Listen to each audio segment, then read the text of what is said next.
श्रीराम हे नाम घेताना ते शब्द डोळ्यापुढे आणायचे की त्याची मूर्ती किंवा चित्र डोळ्यासमोर आणायचे? नाम घेतात मंडळी, पण नाम कशाचं घ्यायचं, कशासाठी घ्यायचं, त्या नामाने कशाचं स्मरण करायचं काही माहिती नसतं. कुणाकडे गेला, नाम घ्या, हे नाम त्यांनी नाम दिले. अहो पण हो, पण कसं नाम घ्यायचं सांगितलं का? कशासाठी घ्यायचं सांगितलं का? नामाचा परिणाम काय होणार आहे सांगितलं का? ज्याचं नाम घेतो त्याचं स्वरूप काय आहे सांगितलं का? काहीही सांगितलेलं नसतं. आणि नुसतं तुम्ही असा शिलाम जयराम करा, ओम रामकृष्ण हरी म्हणावं, हो, पण ज्या श्रीरामाचं नाम तुम्ही घ्यायला सांगता तो श्रीराम आहे कसा?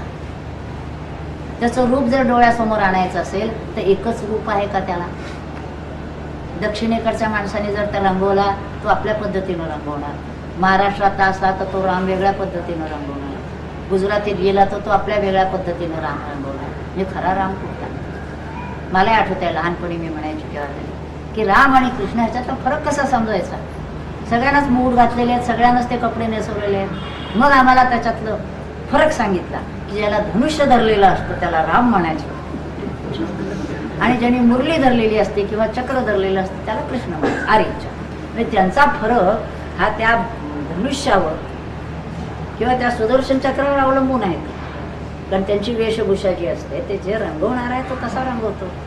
सध्या जसं टी व्हीवर बघा दाखवतात, शिवाची मूर्ती दाखवतात, आणखी काय केलं, आता ह्यानी काम केलं की तसा शिव दिसतो, दुसऱ्याने केलं की तसा शिव दिसतो. आता खरा शिव कसा समजायचा आपल्याला?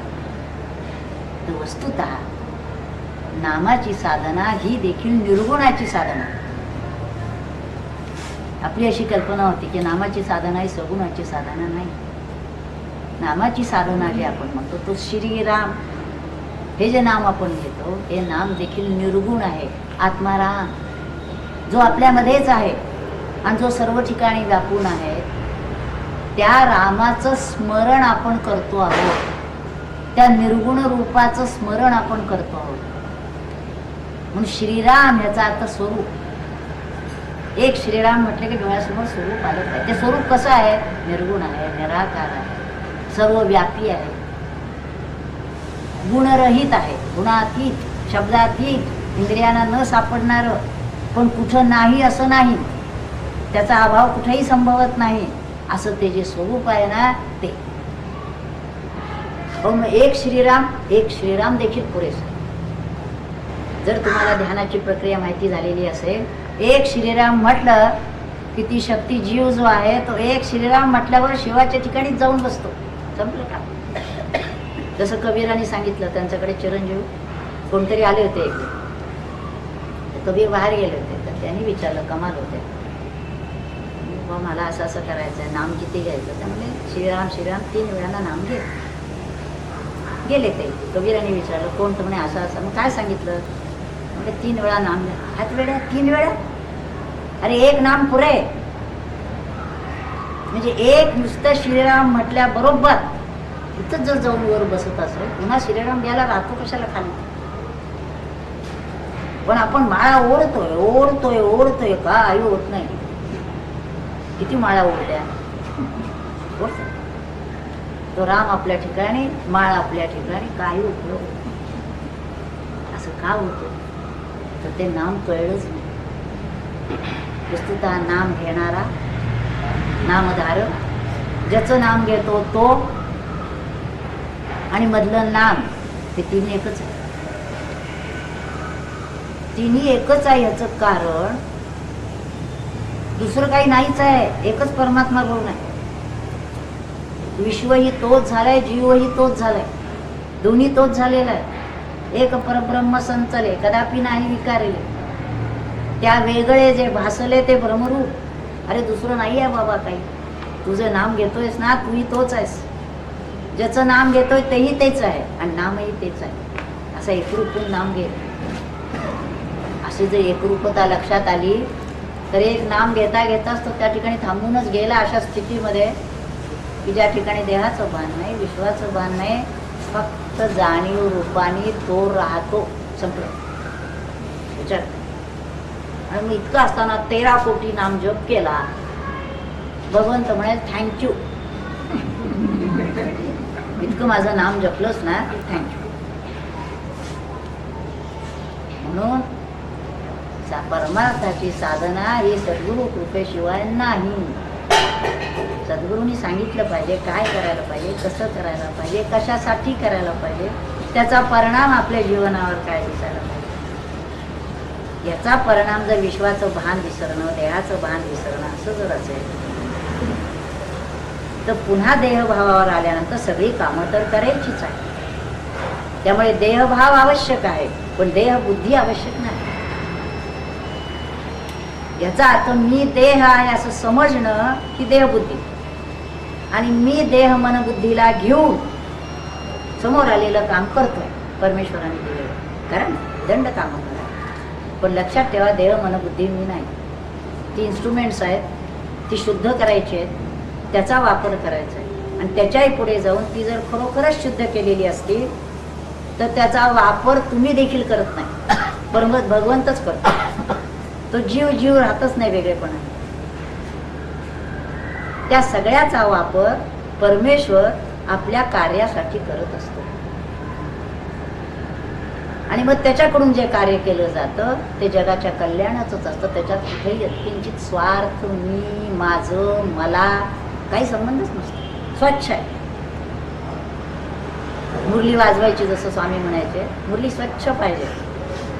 भगवंत वाजवतो ती मुरली. आपल्या मुरलीत दगड धोंडे, अहंकार, मत्सर, द्वेष, तुझं माझं कोंबून भरलाय. फुंकतायत सद्गुरू ती मुरली. त्यांची छाती फुटती फुंकून. यांची मुरली काही स्वच्छ होत नाही. आला प्रश्न. मग आपलं काम काय आहे? आपलं काम ती मुरली देहाची स्वच्छ करणं. ती स्वच्छ करायची आणि भगवंताच्या हातात द्यायची. बस. तू काम काय करायचं करून नाही. अहो हे ना मी केलं, बघितलं का तुम्ही? मी केलं. एवढी पुस्तकं ना, अहो मी माहिती नसलं तर हाका म्हणावे मी केली. आपण करू शकतो का? जीवाची ताकद आहे का ती? विचार करा. पण एखाद्या जीवाकडून जर ते काम करून घ्यायचं असेल तर सद्गुरू आपली सगळी शक्ती त्याच्या पाठीमागे उभी करतात. भगवंत सगळी शक्ती त्याच्या पाठीमागे उभी करतात. नाही तर काय अर्जुनाने मारलं होतं काय सगळ्या कौरवांना? अर्जुनाची शक्ती होती ती? विचार करा आपण. तर ते एकाने सांगितलं, तो बघ म्हणले बसलाय ना तिथे, त्याच्या रथावर जो सारथी बसलाय ना, हातात न धरी शस्त्र करी मी, पण सगळे उद्योग त्याचे आहेत. पण पुढे कुणाला केलं? अर्जुनाने. अर्जुनाने मारलं. लक्षात ठेवावं, जीवाची ताकद नाही. जीवाचं एकच आहे हातामध्ये, टोटल सरेंडर. भगवंताला शरणागत. हे सगळं मी तुला दिलेलं आहे, तू घे आणि त्याचा काय उपयोग करायचा कसं. असं जर केलं तर सामान्य व्यक्ती देखील उदंड काम करू शकतो.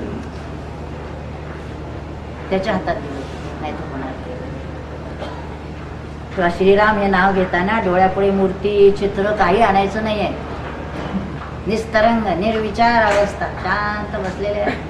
सगळं विसरलेलं आहे. इकडलं श्रीराम नाम देखील थांबून गेलेलं आहे. काहीच नाही पण आहे. लक्षात, काहीच नाही आहे तिथे पण आहे.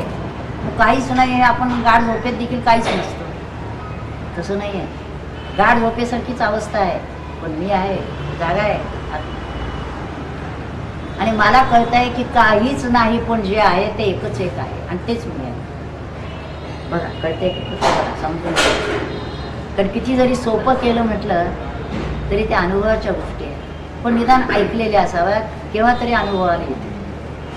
नाम घेताना ते कसे घ्यायचे, कशासाठी घ्यायचे, हे सगळं नीट समजून घ्यायला पाहिजे. नुसतं माळेवर असतो, जेव्हा नाव घेतो तेव्हा आपण बाहेरच असतो. माळेची गरज नाही आहे, पण काहीच करत नाहीत ना, त्यापेक्षा ते करायचं. पण त्याला लोक म्हणतात काहीच न करूनी प्राणी राम नाम जपे वाणी. याचा अर्थ काहीच करत नाही, नुसतीच माळ ओढतो असं नव्हे. समर्थांच्या किंवा संतांच्या प्रत्येक शब्दाचा अर्थ सुद्धा नीट कळायला पाहिजे, नाही तर वेडावाकडा अर्थ केला जातो. त्यामुळे माळ पहिल्यांदा घ्यावी, अजिबातच नाव घेत नाही त्यापेक्षा एक माळ. पण एक माळ तरी बेलसाई महाराजांनी सांगितलं होतं, विचार केला होता. त्या माळेतले 10 मणी तरी पूर्ण लक्ष ठेवून घेतले जातात का? जात नाही.